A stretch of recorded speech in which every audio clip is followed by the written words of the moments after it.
అదే RTV app వార్తల్ని క్షణాల్లో చదివే అవకాశం ఉంటుంది. ఒక న్యూస్ పేపర్, ఒక టెలివిజన్ ఛానల్ మీ చేతుల్లో ఎప్పుడూ ఉంటాయి.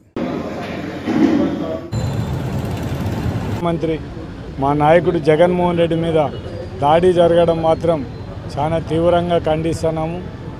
రాజకీయాలలో ఇటువంటి దాడులు మాత్రం మంచి పద్ధతి కానే కాదు. ఒక ముఖ్యమంత్రి మీద దాడి జరగడం అనేది చాలా బాధాకరమైన విషయము. ఏదో తెలుగుదేశం నాయకులు మాట ఇదేదో ఒక డ్రామా అని వాళ్ళు కూడా ఒకసారి చేసుకొని చూసుకోమని ఎవరు వద్దన్నారు. ఊరికే ఇటువంటి మాటలు మాట్లాడి అనవసరంగా మనుషులంగా బాధ పెట్టడం అనేది మంచిది కాదు. తెలుగుదేశం వాళ్ళకు జగన్మోహన్ రెడ్డికి వచ్చే ప్రజలను చూసి వాళ్ళు మేము ఎట్లా అధికారం రాలేమనేది డిసైడ్ అయిపోవడం జరిగింది. అందుకే వాళ్ళు ఇప్పటికైనా మీరు తెలుసుకొని ఈ రాష్ట్రాన్ని మళ్ళీ జగన్మోహన్ రెడ్డి ముఖ్యమంత్రి అవుతారు. మీరు ఏం చేసినా కూడా ఎన్ని దాడులు చేసినా ఎవరు మేము భయపడే ప్రసక్తే లేదు. ఖచ్చితంగా ఆ దాడులను ప్రతిఘటించే స్టేజ్లో ఉంటాను తప్ప భయపడే ప్రసక్తి లేనే లేదు.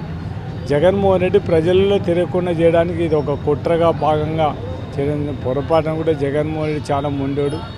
ఏమైనా కూడా ఖచ్చితంగా ప్రజల్లోనే ఉంటాడు. ఖచ్చితంగా రేపు 2024లో ఖచ్చితంగా ఈ రాష్ట్ర ముఖ్యమంత్రిగా జగన్మోహన్ రెడ్డి అయితే తప్ప మీ పగటి కళలు ఏం పనికిరాదు. ఖచ్చితంగా ఈ రాష్ట్ర ముఖ్యమంత్రిగా జగన్మోహన్ రెడ్డి. దీన్ని మాత్రం ఎవరైతే దాడి చేసినారో వాళ్ళను ఖచ్చితంగా వాళ్ళ మీద చర్య తీసుకోవాల్సిన అవసరం ఉంది. ఈ దాడిని తీవ్రంగా మేమందరం ఖండించడం జరుగుతుంది. మేము మా నాయకులు అందరం కూడా ఖండించడం జరుగుతుంది. మరిన్ని వీడియోస్ కోసం ఛానల్ ని సబ్స్క్రైబ్ చేయండి. లేటెస్ట్ అప్డేట్స్ కోసం వాట్సాప్ ఛానల్ ని ఫాలో చేయండి.